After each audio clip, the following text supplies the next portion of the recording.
انتہائی قابل قدر بزرگوں، عزیز دوستوں، نوجوان ساتھیوں، معزز طلباء کرام، السلام علیکم ورحمۃ اللہ وبرکاتہ۔ گزشتہ جمعہ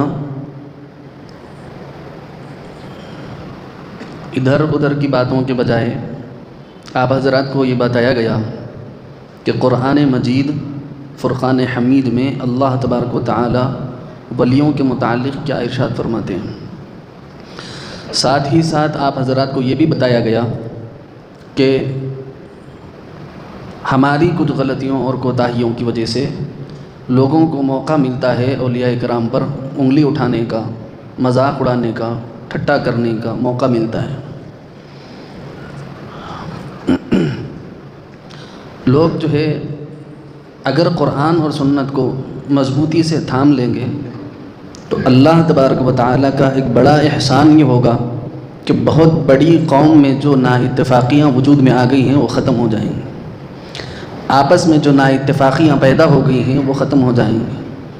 بہت سارے مسائل ایسے ہیں جس کو اگر ہم قرآن میں دیکھیں تو وہ چیزوں کی وضاحت صاف اور صریح الفاظ میں مل جاتی ہے، لیکن ہم لوگ اللہ اور اس کے رسول کے کلام کی طرف ایسی توجہ نہیں کرتے جو ایمان والے بھائیوں کو آپس میں ملا دے، بلکہ کوشش اس بات کی کرتے ہیں کہ کہیں سے کوئی حدیث یا کوئی ایسا جملہ مل جائے جو اپنی جماعت کے مضبوطی کے لیے فائدہ مند ہو۔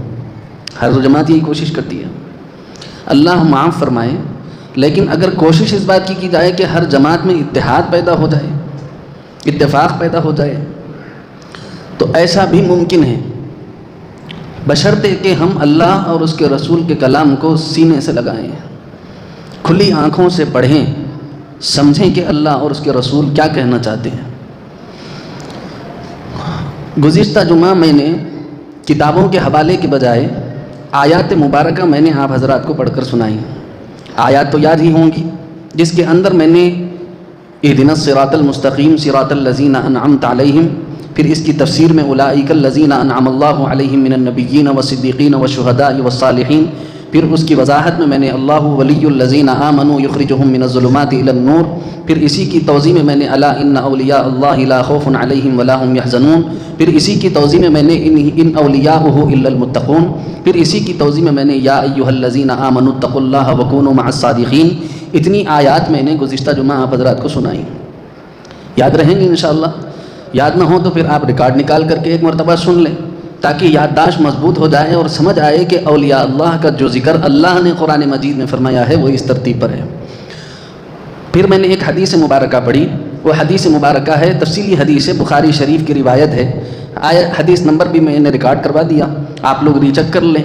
اس کے اندر بخاری شریف کی حدیث میں نے پڑھی تھی من عادی لی ولیا فقد آذنتہ بالحرب، اور جو ہے الحمدللہ میں نے اس کی دلیل بھی آپ کو سنا دی۔ لیکن عموماً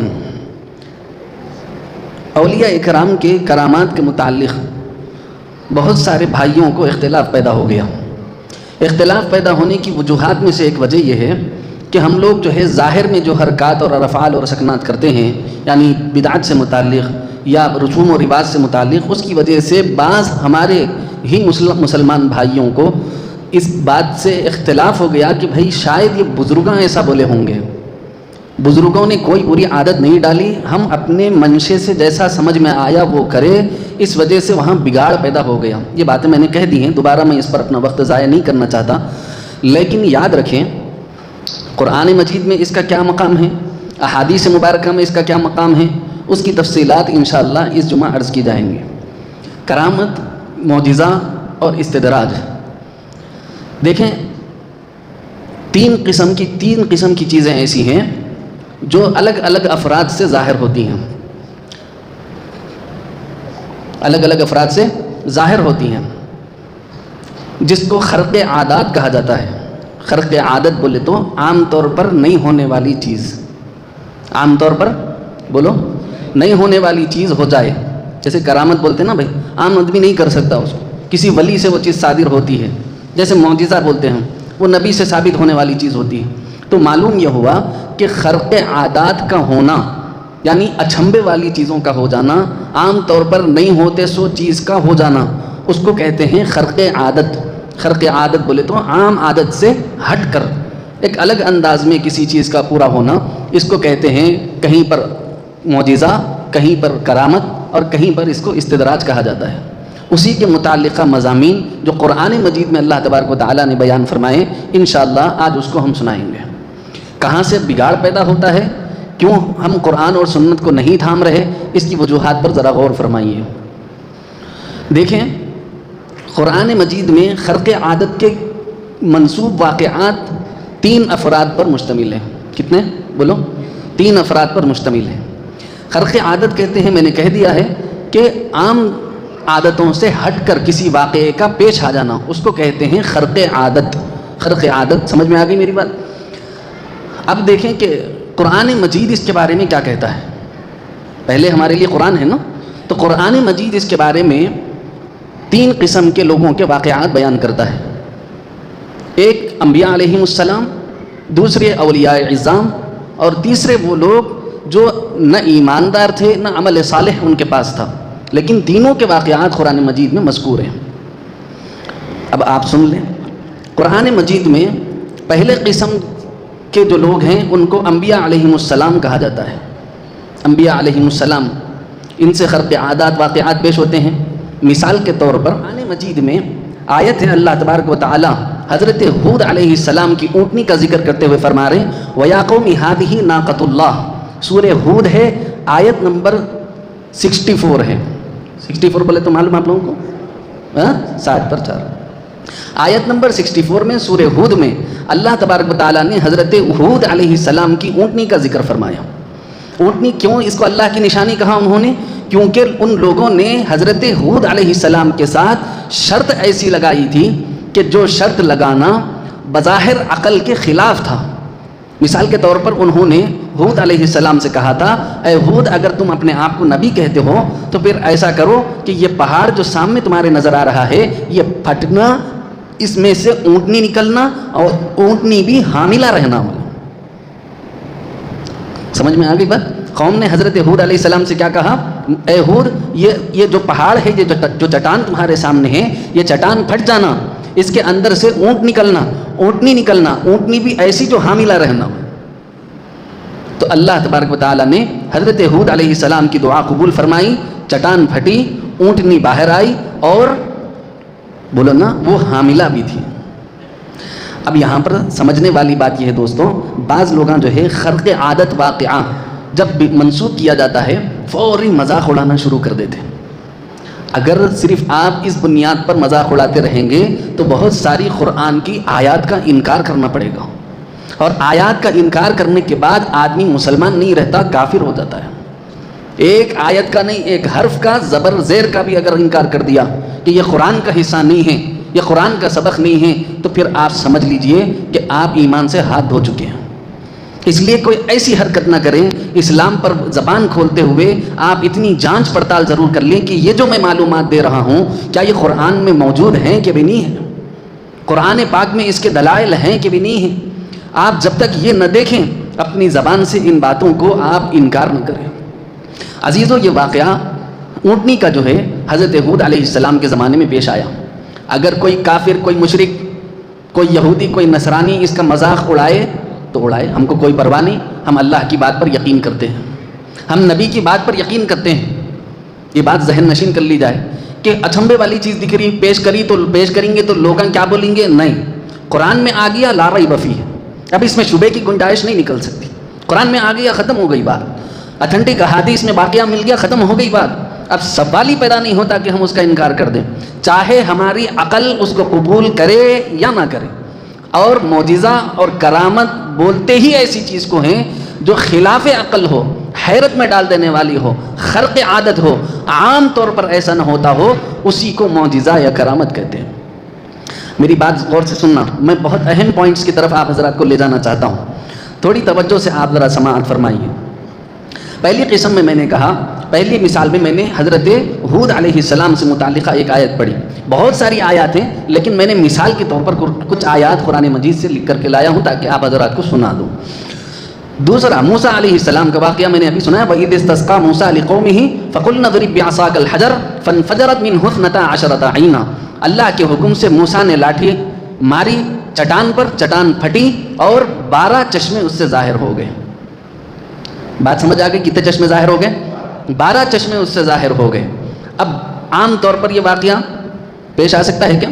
ہم پورے محبوب نگر والے نہیں، پورے حیدرآباد والے، پورے انڈیا والے مل کے بھی لاٹھیاں لے کے کوئی چٹان پہ مارتے رہیں گے تو کوئی پانی اس سے ظاہر ہونے والا نہیں ہے، نہیں ظاہر ہو سکتا۔ وہ موسیٰ علیہ السلام کا واقعہ ہے، وہ ان کے ساتھ پیش آیا ہے اور وہ اللہ کے حکم سے پیش آیا ہے، ہاں، اور بار بار بھی نہیں آیا، جب اللہ کا حکم ہوا جبھی چایا ہے۔ بات سمجھ رہے ہیں؟ اب بات سمجھیں، یہ آیت ہے سورہ بقرہ آیت نمبر 60، سورہ بقرہ آیت نمبر 60۔ اس کے اندر اللہ تبارک و تعالیٰ نے حضرت موسیٰ علیہ السلام کے اس اعجاز کو بیان فرمایا، خرق عادت واقعہ۔ تیسری آیت آپ لے لیجئے، فَأَلْقَاهَا فَإِذَا هِيَ حَيَّةٌ تَسْعَىٰ، موسیٰ علیہ السلام نے اپنے عصا کو چھوڑا فرعون کے محل میں، اچانک وہ اژدہے میں تبدیل ہو گیا۔ سورہ طٰہٰ ہے، آیت نمبر 20 ہے، خرق عادت۔ اب ہم پورے مل کر کے اپنا عصا ڈالیں اور بولتے رہیں کہ سانپ بن جا، سانپ بن جا، وہ سانپ تو چھوڑ دو، سپولا بھی نہیں بنتا، کینچوا بھی نہیں بنتا، نہیں بنتا، خرق عادت ہے، ہونے والی بات نہیں ہے۔ اب لوگ اگر یہ کہیں کہ صاحب عجیب و غریب بات سنا دے رہے ہیں آپ، ایسا کیسا ہوتا، ہم ڈال کے دیکھنا کیا؟ وہ تو نہیں صاحب، آپ ڈالو نکو ڈالو، قرآن میں ہے، انبیاء علیہ السلام کے ساتھ وابستہ ہے، اس وجہ سے ہم اس کو مانتے ہیں، چاہے ہماری عقل اس کو قبول کرے نہ کرے۔ اللہ کے رسول نے کلام الہی کے طور پر اس کو ظاہر فرمایا ہے، تو بس ہمارے آنکھوں کو، سر کو، دل دماغ کو قبول ہے، چاہے کوئی اسے قبول کرے نہ کرے۔ ولو کرہ الکافرون ولو اللہ متم نورہ ولو کرہ الکافرون، کافروں کو خوش کرنا نہیں ہے ہمارے کو۔ اللہ فرما رہے ہیں کہ میں اپنے نور کو مکمل کروں گا، چاہے اگرچہ کہ کافروں کو ناگوار کیوں نہ گزرے۔ مذاق اڑانے والوں ذرا سن لو، کرامات کا، معجزات کا مذاق اڑانے والوں کے لیے یہ باتیں میں عرض کر رہا ہوں، اور بھی باتیں ہیں، اور ایک آیت پڑھ لیجئے۔ انی اخلق لکم من الطین کہیئۃ الطیر فانفخ فیہ فیکون طیرا باذن اللہ، سورہ آل عمران ہے، آیت نمبر 49 ہے، سورہ آل عمران آیت نمبر بولو نا 49، 49 بولتے ہیں نا ہم لوگ اس کو، 49 آیت نمبر ہے۔ اس کے اندر ہے حضرت موسیٰ علیہ السلام، حضرت عیسیٰ علیہ السلام کا واقعہ کہ وہ مٹھی کھنکھناتی ہوئی لیتے، اسے پرندے کی شکل دیتے اور اس کے اندر پھونکتے اور کہتے کہ اللہ کے حکم سے زندہ ہو جا، وہ جو ہے پرندہ بن کے اڑ جانا، فَأَنفُخُ فِيهِ فَيَكُونُ طَيْرًا بِإِذْنِ اللَّهِ۔ بات سمجھ آ گئی؟ یہ اچھمبے میں ڈال دینے والی خرق عادت چیز ہے۔ سوال یہ ہے کہ کیا یہ اس قسم کے واقعات صرف انبیاء علیہ السلام سے منسوب ہیں یا پھر دیگر لوگوں سے بھی منسوب ہیں؟ تو انبیاء علیہ السلام کے علاوہ اس قسم کے واقعات اولیاء اعظام سے بھی منسوب ہیں، لیکن انبیاء علیہ السلام سے جو واقعات منسوب ہے اس کو معجزات کہا جاتا ہے۔ بولو کیا کہا جاتا ہے؟ سب بولو، معجزات کہا جاتا ہے۔ اور اولیاء اعظام سے جو چیزیں صادر ہوتی ہیں اس کو کرامات کہا جاتا ہے۔ بات سمجھ آ گئی؟ ایک جملہ سن لیں، کتاب کی تعبیر ہے، اور کتاب التعریفات میں، النبراس میں، شرح عقائد میں اس کی تعریف کی گئی، امر خارق للعادت من قبل شخص مقارن لدعوی النبوہ، یعنی خرق عادت کسی واقعے کا پیش آنا ایسے شخص کی طرف سے جو نبوت کا دعویٰ کرتا ہو تو اس کو معجزہ کہتے ہیں۔ سمجھ میں آ گئی؟ کتاب التعریفات للجرجانی رحمۃ اللہ علیہ، صفحہ نمبر 129، 129، النبراس صفحہ نمبر 295 اور شرح العقائد صفحہ نمبر 149 پر اس کی یہ تعریف کی گئی، معجزے کی تعریف کی گئی، امر خارق للعادہ من قبل شخص مقارن لدعوی النبوہ، ایسی عادت کا ظاہر ہونا، ایسی چیز کا ظاہر ہونا جو عام طور پر نہیں ہوتی، اور وہ جس شخص سے ظاہر ہو رہی ہو وہ مدعی نبوت ہو، یعنی نبوت کا دعویٰ کرنے والا شخص ہو اور صحیح نبی ہو، تو اس کی طرف منسوب ہونے والی جو یہ چیز ہے اس کو معجزہ کہا جاتا ہے۔ نمبر 2، ظہور امر خارق للعادت من قبل شخص غیر مقارن لدعوی النبوہ بشرط ان یکون مقرونا بالایمان والعمل الصالح، کتاب التعریفات للجرجانی، کسی ایسے امر کا کسی ایسے شخص سے ظاہر ہونا جو دعوی نبوت تو نہ کرتا ہو، جو دعوی نبوت تو نہ کرتا ہو لیکن ایمان سے وابستہ ہو، ایمان سے متصف ہو اور عمل صالح بھی کرتا ہو، یعنی نیک کاموں میں رہتا ہو، ایسے شخص سے اگر یہ چیز ظاہر ہو جائے تو اس کو کرامات کہتے ہیں۔ اچھا صاحب، انبیاء علیہ السلام کی کرامات کا ذکر، معجزات کا ذکر تو قرآن میں ہے، کیا اولیاء اکرام کے کرامات کا ذکر بھی قرآن میں ہے؟ تو پھر آپ اس کے لیے آیات سماعت فرما لیں۔ حضرت مریم علیہ السلام نبی نہیں تھے، لیکن جب حضرت زکریا علیہ السلام ان کے پاس جاتے تو وہاں دیکھتے کہ ہمہ قسم کے پھل اور فروٹ ان کے پاس رکھے ہوئے ہیں۔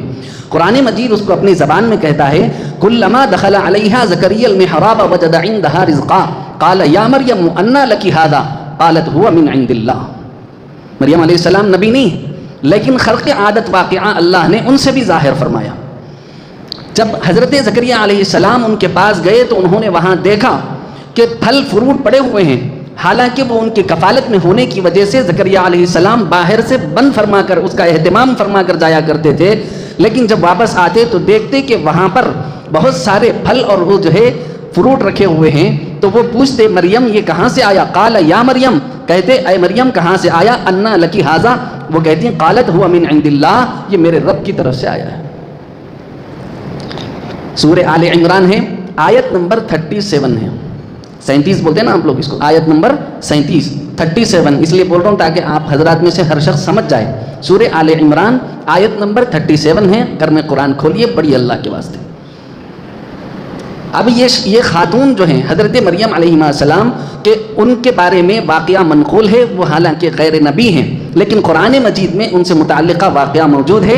عام طور پر ہر ایک کے گھر میں، کسی کے بھی گھر میں پھل فروٹ نہیں آ جاتے، ان کے پاس آتے تو حیرت میں آ کر زکریا پوچھنے لگے انا لکی ھذا، یہ کہاں سے تمہارے پاس آ گئے؟ قال یا مریم انا لکی ھذا قالت هو من عند اللہ، انہوں نے کہا یہ اللہ کی جانب سے ہے۔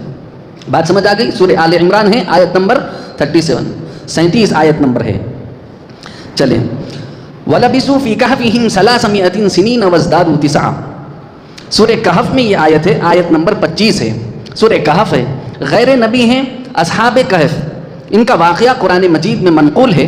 اللہ تبارک و تعالیٰ فرما رہے ہیں وَلَبِثُوا فِي كَهْفِهِمْ 300 سِنِينَ وَازْدَادُوا 9، کہ 300 سال وہ لوگ جو ہے غار میں رہے۔ کتنے سال بولو؟ اچھا عام طور پر کتنے سال رہتے ہیں آدمی؟ بولو نا۔ اچھا سوتے کتنے دیر؟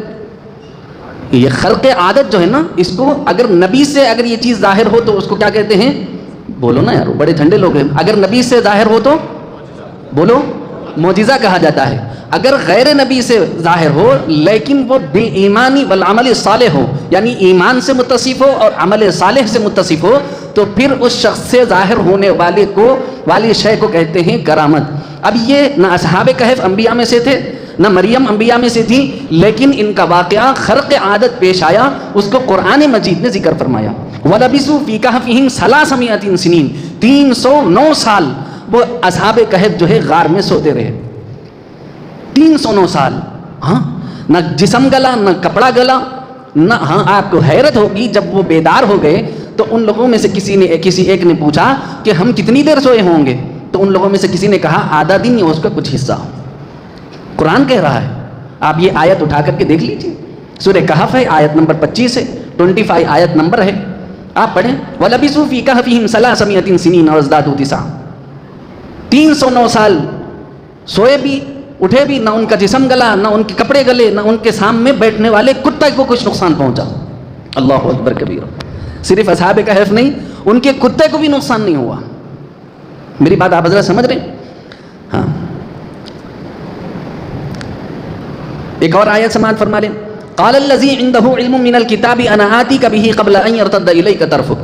حضرت سلیمان علیہ السلام نے اپنے جو جماعت بیٹھی ہوئی تھی ان کے آس پاس، ان سے کہا کہ ملکہ بلقیس کا تخت کون لائے گا؟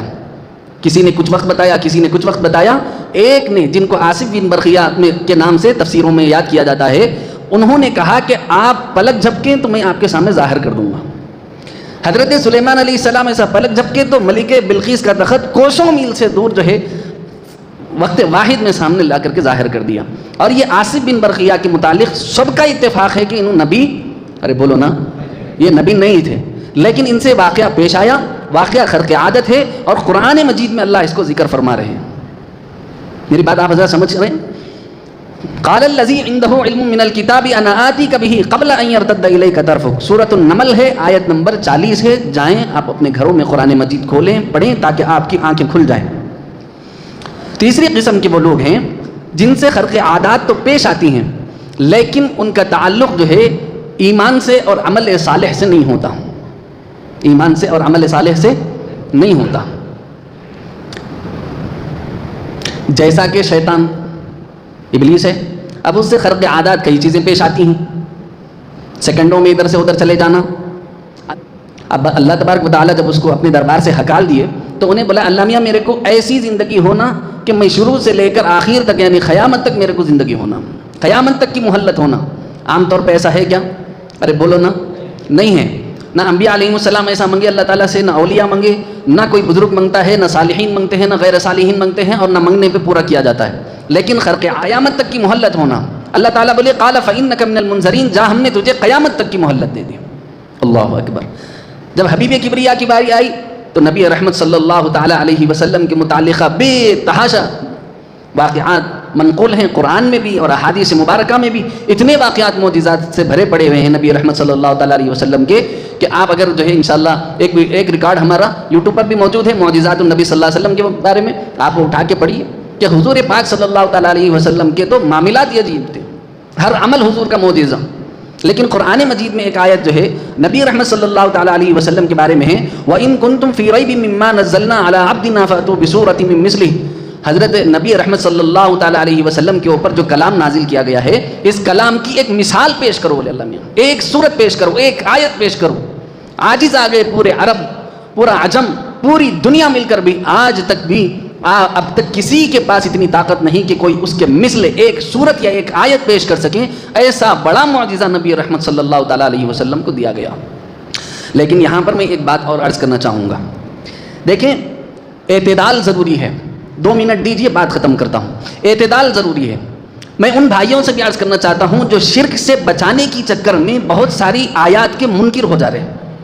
اس لیے اللہ کے واسطے کوئی ایسا کام نہ کریے جس سے قرآنی آیات کا انکار ہوتا ہو. اللہ کا واسطہ ہے, اس کے حبیب کا واسطہ ہے. آپ حضرات ذرا قرآن کھول کے پہلے پڑھ لو, اس کے بعد آپ جو ہے کرامتوں کا مذاق اڑاؤ یا جو بھی کرنا ہے آپ کو کرو, اس کے بعد آپ ذمہ دار ہیں. لیکن ایک بات ذہن میں رکھیے, خرق عادات واقعات جو ہے قرآن مجید میں بھی منقول ہیں, کوئی اس سے انکار نہیں کر سکتا. میں نے آیتیں سنا دی آپ حضرات کو, آپ جائیں گھروں میں قرآن مجید کھولیں پڑھیں. لیکن اپنے سنی بھائیوں سے میں ایک بات عرض کرنا چاہتا ہوں, آپ ذرا کان کھول کے سنیے کہ انبیاء علیہ السلام جب خرق عادت واقعات دیکھتے تو کیا کرتے.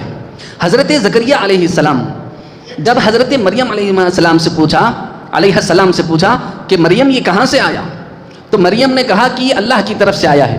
تو انہوں مریم سے نہیں منگے. ارے بولو نا, انا للہ بولو, سبحان اللہ بولو, الحمدللہ بولو, کچھ تو بولو. سمجھ آیا نہیں, اتنا تو بولو. سمجھ آیا؟ الحمدللہ. حضرت مریم علیہ السلام سے پوچھا کہ مریم یہ کہاں سے آیا, تو مریم علیہ السلام نے کہا کہ یہ اللہ کے پاس سے آیا. تو ان سے کرامت ظاہر ہونے کے بعد حضرت زکریا علیہ السلام مریم سے نہیں منگے, کس سے منگے؟ بولو, کس سے منگے؟ سب جنوں کو یقین نہیں ہے کیا بھائی اللہ کے اوپر؟ بولو نا, کس سے منگے؟ اللہ سے منگے. حالانکہ ظاہر مریم سے ہو رہا ہے. تو کرامت کا جو مین تھاٹ جو ہے وہ یہ ہے کہ آپ کو تالیف قلب کے لیے, اسلام سمجھانے کے لیے, عمل صالح کی طرف رغبت کرنے کے لیے اللہ تعالیٰ کبھی اپنے کسی ولی سے اس قسم کی چیز ظاہر تو کرتے ہیں. لیکن قرآن ہی کا حکم میں آپ کو بتا رہا ہوں, زکریا علیہ السلام جب دیکھتے ہیں کہ مریم سے یہ چیزیں ظاہر ہوتی ہیں تو مریم سے نہیں مانگتے, مریم کے خدا سے مانگتے ہیں. ایسا ہی جب ہم خرق عادات اولیاء اللہ سے کوئی چیز دیکھتے ہیں تو ولی سے مانگنا انبیاء کی صفت نہیں رہی, اللہ سے مانگنا سبب وہ بنے. ہاں بالکل, اس میں کوئی شبہ کی گنجائش نہیں. ہاں وہ مظہر خدا ہوتے ہیں, اللہ کو سمجھانے والے, دکھانے والے ہوتے ہیں, اس میں کوئی شبہ نہیں. لیکن ان سے نہیں مانگا جا سکتا. انبیاء علیہ السلام کی صفت قرآن مجید میں یہ بتائی گئی کہ وہ دیکھے مریم سے ظاہر ہو رہا ہے لیکن مریم کے خدا سے مانگ رہے ہیں. ہاں یہی واقعہ جب ان لوگوں نے دیکھا کہ خرق عادت پیش آیا, مریم نے ایک بچے کو جنا اور ان کا بچہ گودی سے بول رہا ہے, وہ کہہ رہا ہے قال انی عبداللہ, وہ کہہ رہا ہے کہ میں عبداللہ ہوں.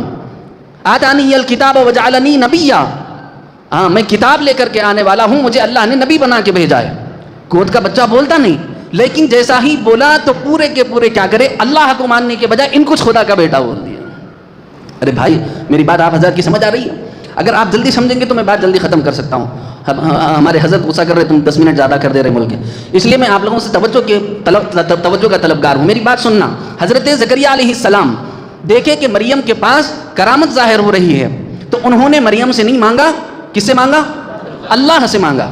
لیکن جب یہود و نصارہ نے دیکھا کہ موسیٰ سے معجزات ظاہر ہو رہے ہیں، عیسیٰ سے معجزات ظاہر ہو رہے ہیں، تو فوری ان لوگوں نے عیسیٰ کو خدا کا بیٹا بنا دیا۔ یہود نصارہ نے دیکھا کہ عزیر سے ظاہر ہو رہے ہیں، تو انہوں نے وقالت الیہود عزیر ابن اللہ، یہود نے عزیر کو اللہ کا بیٹا بنا دیا۔ وقالت النصارى المسیح ابن اللہ، نصارہ نے دیکھا کہ موسیٰ سے، حضرت عیسیٰ سے معجزات ظاہر ہو رہے ہیں، ان کو خدا بنا دیا۔ تو یہ خدا بنانے والی جو کوالٹی ہے نا، یہ غیروں کی ہے، یہ بتا رہے ہیں اللہ تعالیٰ قرآن مجید میں۔ تو انبیاء علیہ السلام سے ہوں یا اولیاء اعظام سے ہوں، خرق عادات جو واقعات پیش آتے ہیں وہ خدا کو نہیں درشاتے۔ میری بات سمجھ آ رہی ہے؟ وہ خدا نہیں ہو جاتے۔ یہ واقعہ انبیاء کی صفت کیا تھی؟ اس کو دیکھ کر خدا کو ماننا۔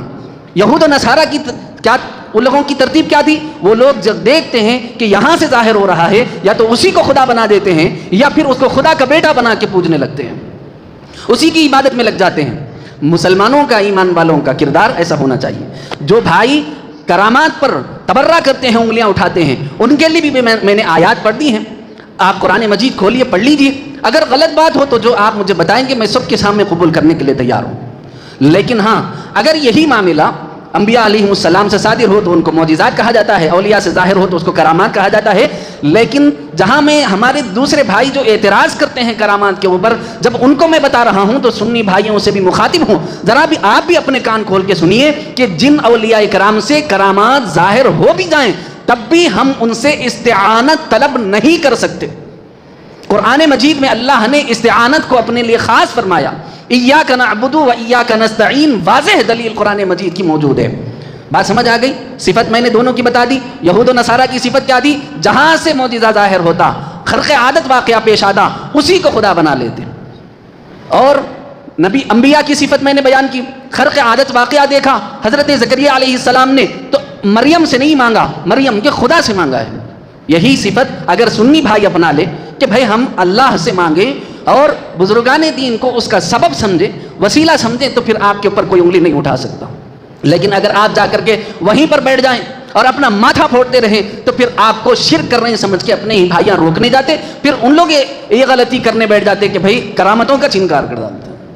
اس لیے نہ یہ افراط والی چیز صحیح ہے، نہ یہ تفریط والی چیز صحیح ہے۔ اعتدال والی چیز کیا ہے؟ ایسا ہوتا ہے یہ ماننا، کیونکہ یہ قرآن کی آیات ہے، اور ایسا ہونے کے بعد ان سے مانگنے کے بجائے ان کے خدا سے مانگنا یہ انبیاء کی صفت، اور انہی سے مانگنا یہ یہود و نصارہ کی صفت ہے۔ اسی لیے اعتدال والا راستہ یہ ہے کہ کرامات کو بھی مانا جائے، معجزات کو بھی مانا جائے، لیکن اس کے باوجود ان سے مانگنے کی ضرورت نہیں۔ یہ کرامتاں پیش کر کے اپنے بھائیاں یہ غلطی کرتے ہیں کہ بھائی ان سے ہوتا ان سے مانگو، یہ غلطی ہے دوست، یہ قرآن کے خلاف ہے۔ ہوں سننی، لیکن آپ کو بات غلط نہیں بتا سکتا میں، قرآن میں جو ہے وہ بولوں گا، احادیث صحیحہ میں جو ہے وہ بولوں گا، اجماع امت اور قیاس صحیح سے جو مسائل ثابت ہیں وہی آپ کے سامنے عرض کیے جائیں گے، لیکن غلط بات آپ نہیں سنیں گے، چاہے آپ کو پسند آئے نہ آئے، مجھے اس کی کوئی پرواہ نہیں۔ آپ چاہیں مجھے جھوٹا مار کے ہٹا دیں یہاں سے، لیکن بولوں گا وہی جو حق ہے۔ میری بات سمجھ گئے آپ لوگ؟ اب عزیزو، تفصیلی واقعات عرض کرنا تھا، لیکن جو ہے مختصراً باتیں عرض کرتے ہی وقت ختم ہو جاتا ہے۔ میں مجبور ہوں کہ میں آپ لوگوں کا زیادہ وقت بھی نہیں لے سکتا۔ اگر میرے پاس وقت ہوتا تو میں آپ لوگوں کو اور بھی تفصیلات سناتا، لیکن اتنی باتیں شاید میں سمجھتا ہوں کہ آج کے لیے کافی ہیں۔ انشاءاللہ اگر آئندہ جمعہ باحیات رہوں، اللہ مجھے اگر صحت دے، سلامتی اور عافیت اور عمر دے، تو انشاءاللہ ثم انشاءاللہ اس کے آگے سے متعلقہ باتیں اللہ تبارک و تعالیٰ مجھے اور آپ کو عمل صالح کی توفیق دے، اور ہم سب کو قرآن اور سنت کا پابند بنا دے، نبی رحمت صلی اللہ تعالیٰ علیہ وسلم کا سچا پکا عاشق بنا دے۔ اللہ مجھے اور آپ کو کہنے سننے سے زیادہ عمل کی توفیق دے۔ جو احباب سنتیں نہیں پڑھیں پڑھ لیجیے۔